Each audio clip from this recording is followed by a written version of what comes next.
แล้วมาเดี๋ยวเขาก็มาถึงจุดที่เขาแต่งตัวกำลังดีกว่าไหมครับว่าไหมครับใส่ตัวโก้ใส่ตัวโก้เราก็ใส่เสื้อชูชีพกัน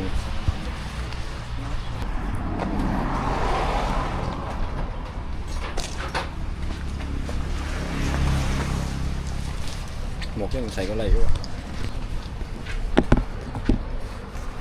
เหยียบทุกน้ำเนี่ยหูเขาลุกทิ่มเลย ตอเนี่ยอยู่น้องนี่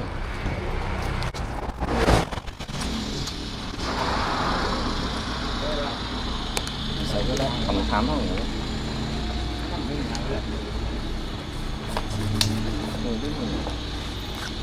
เปิดลงน้ำอ่ะเนี่ยเปิดลงน้ำอ่ะตั้งใจมาลงน้ำอ่ะเนี่ยฮะอะไรกันสไลด์ลงไหนมันถ้าเขาข้าน้องล่วงก็หวานแตกอ่ะหมวกคนละใบด้วยครับสวมทับก็หมวกแก๊ปได้เลย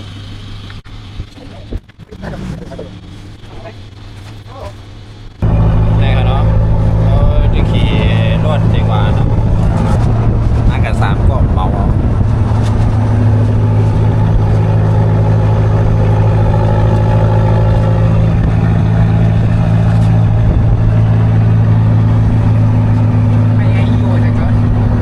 เหมือนเลี้ยวเขาก็มาถึงแล้วนะ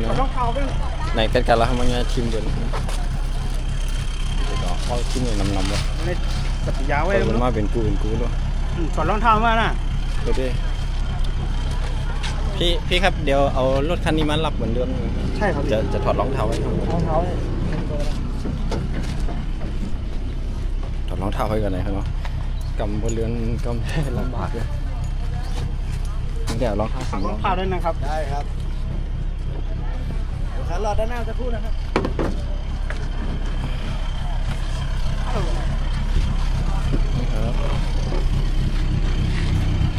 เครื่องปนกันมาชื่อเครื่อง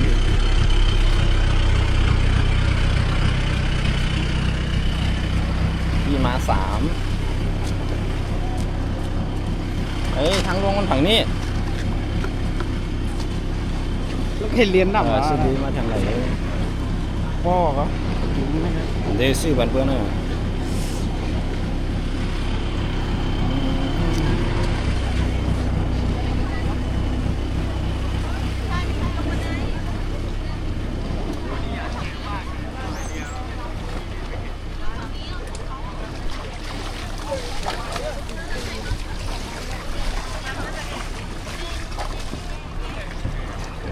มาเลยนะหมวยเดี๋ยวจะนั่งหน้า2กลาง1นะครับคนไทยเป็นคู่หน้านะครับคนกลางไม่ต้องพายข้างหน้ามาเร็วเป็นข้างหน้าก็อะไรรู้มาด้วยอยู่ข้างหลังอ่ะหลังกันเลยฮะอ๋อคนนาตรงไฟได้ใช่ไหมอ๋อยิบกล้องมาข้างหน้าไหมอีกข้างนั่งนี่เลยครับกูจะไปข้างหน้าไงกูจะไฟเด้มาก็ยิบกล้องต้องข้างหน้า2คนนะ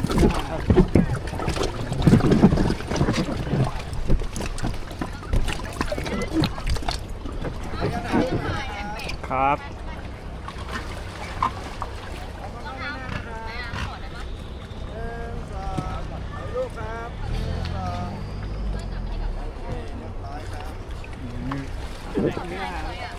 เอาหัวนั้นมาวางไว้ตั้งนานเลยอยู่ข้างหลังเดี๋ยวพี่นั่งนี่เลยเราจะถ่วงน้ำหนักหน่อยนึง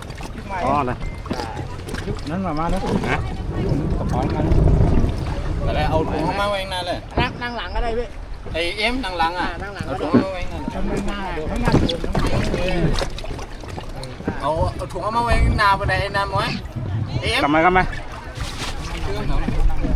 มาก่อนที่กัดใช่เขาทิ้งกับปลาเลย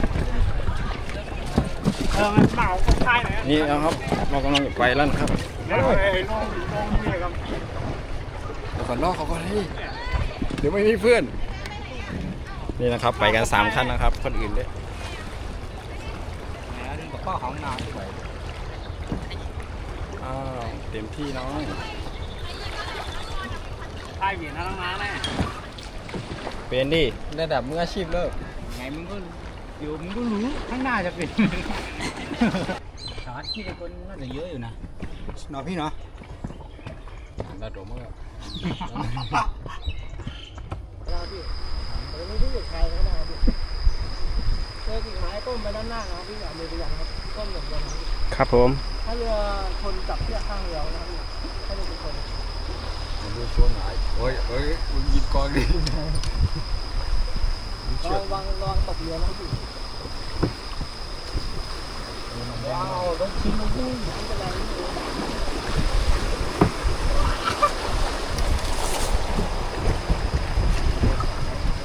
นึง พายหลายแน่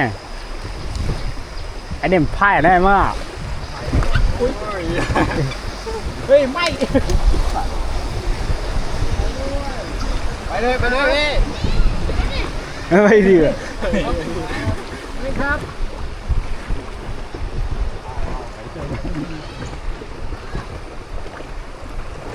คุณนำ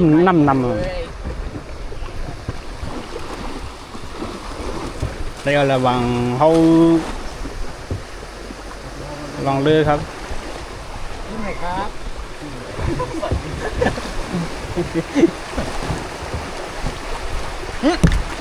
ไอ้มุก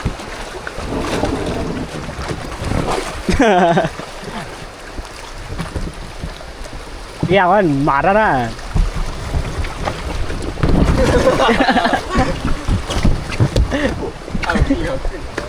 เอาคนลงได้ป่ะ ได้ ไอ้กวาดน้ำไม่เลย ไอ้ชุ่มกว่าเลยไอ้ซื้อใครละ ไหนอ่ะ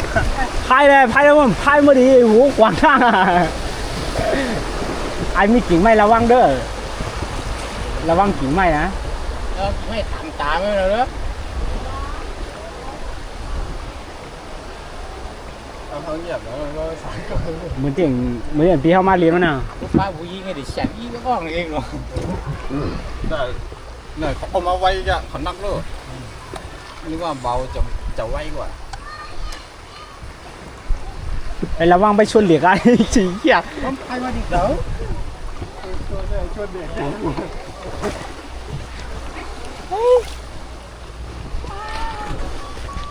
ไอ้ซื่อไปเลยไอ้ซื่อมือไอ้แวนลงนะหันดีๆเนี่ยนักกองเนี่ยก็เรื่องอาร์ตหน่อยเลย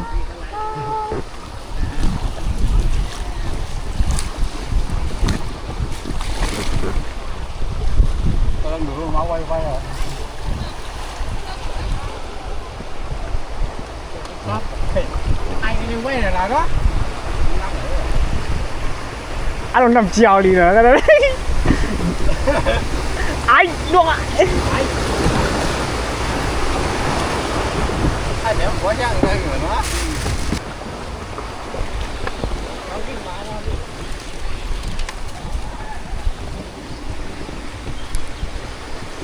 有咩好食啊？ เอาผมพูด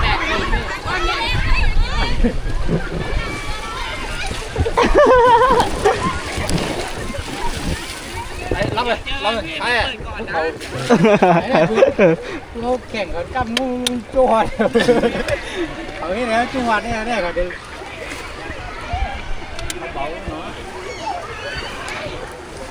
ไปซุ่มพายเลย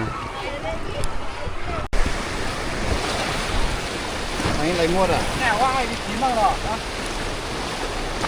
ไปดันยันถาบโอ้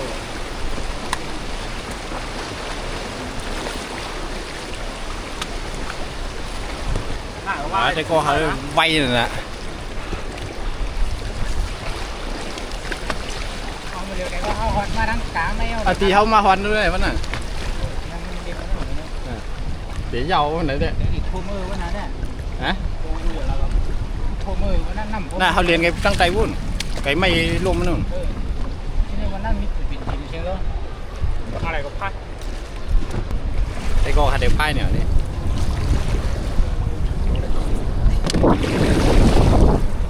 แน่พวกเนี่ยเรียนนำแล้วเนี่ย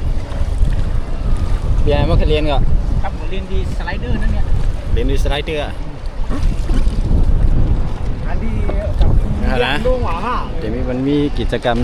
น้ำพังน้ำเนี่ยวิวสวยไปแต่กองน้าเขาก็แตกขำแล้วตัวเปลี่ยนมาลำบากแทงก็ขอไว้ๆเนาะมันนักเนอะน้ำหนักเขามันถึงอ่ะมันจะน้ำเนี่ยมันพัดเลยมัน ขุดใหม่ก่อนเดินไม่ปอดลอมนำไป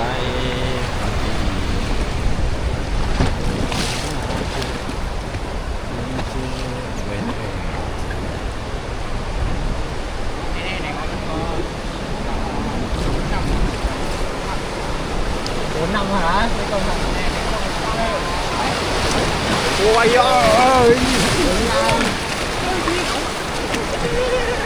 ไอ้เนี่ยเวี่ยงว่างเนี่ยหมุนรัดด้วยซ้ำเอาไอ้เนี่ยหมาหินระวังตีนเอากว้างเลยไอ้เนี่ยมันจุกเลยไอ้เนี่ยมันจุกเลย วันกับไอ้สิงกันเหรออ้าวมาหมอกองคนเน็ตวันก็เลยก็เด็ดไข่นึกว่า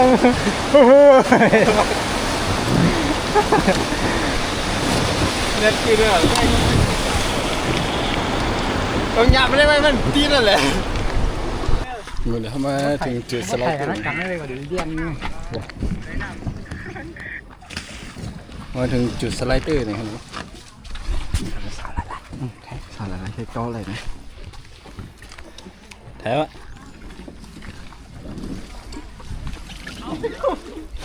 จัดอะไรเยอะ ไม่เป็นไรแต่น้ำพี่เขาต้องดักจับแต่เมื่อกี้พวกเราพลาดไปหน่อย ลืมไปวันนี้ไม่ต้องจับก็ได้พี่ลงไปเลย จับอะไรอ่ะลงตรงไหนอ่ะ เนี่ยมันจะหยุดตรงเนี้ย น้ำมันเยอะวันนี้ไม่เป็นไรหรอก อยู่ตรงไหนแล้วถ้าหนูไหลไปอ่ะ เกิดระเบิดไป ไม่ไหลหรอก ไม่ไหลฉันแล้วอยู่ตรงไหนแล้วปกติจับ เอา ยังไงนะอยู่ตรงไหนอ่ะ ถ่ายคลิปอ่ะ เอา ยังไงนะอยู่ตรงไหนอ่ะ ถ่ายคลิปอ่ะ ขอบคุณครับ อยู่ตรงไหนนะ เดี๋ยวกูลงไปก่อนนะ พี่มันลอยไปแล้วอยู่ตรงไหน เนี่ยหยุดตรงเนี้ยพี่ หยุดเลยอ่ะเทให้ด่วน เนี่ยพี่คอยดูเลย 3 2 ไปหยุดฝั่งนู้น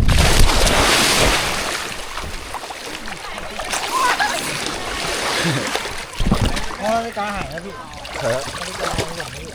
ครับผมโอ้แค่ไปใจเลยนะ ขอจะลงไปพร้อมกันใช่ไหมลงพร้อมกันได้ไหม เดี๋ยวพี่เขาคอยจับอยู่พี่ไม่เป็นไร ฝั่งเขาไปได้ไหม ลงพร้อมกันได้ สาวเลย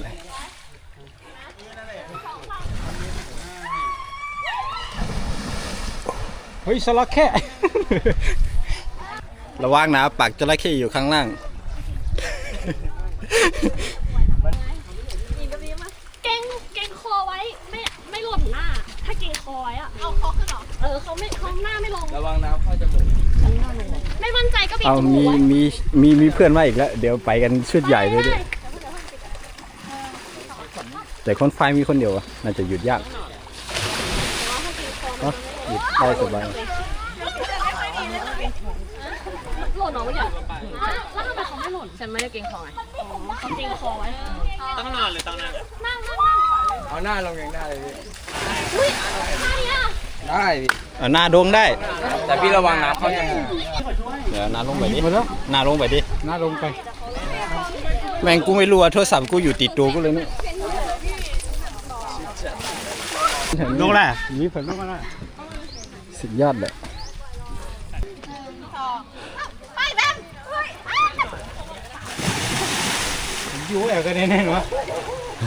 ลักเยียวใส่เนี่ยไอ้เด็กไก่ ตะเกียบใส่เนี่ย หรือร้าวเดี๋ยวลักเยียวใส่เนี่ย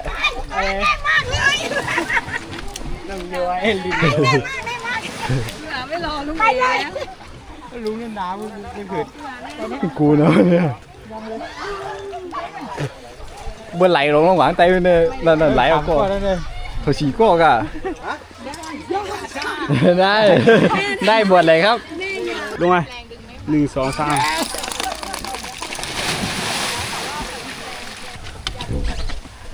เอ้ยเฮียเนี่ยหมดเต็มเปลี่ยนแล้วเหรอ นั่นแหละ ปล่อยไหลมาเลยพี่ปล่อยไหลมาเลยครับพี่อันนี้ครับพี่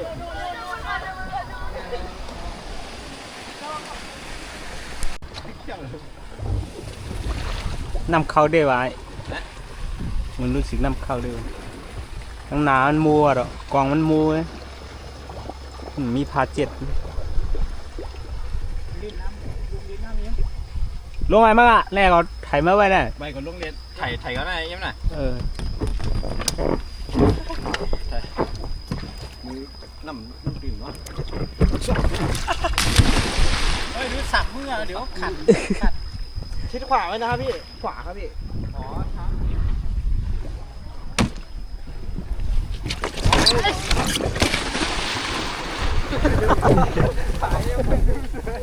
ไอ้เชี่ยเอ้ย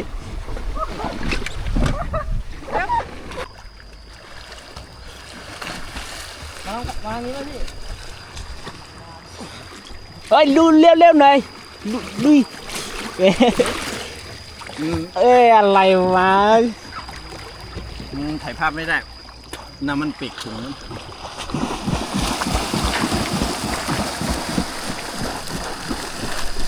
ช่องขวางหน้าครับพี่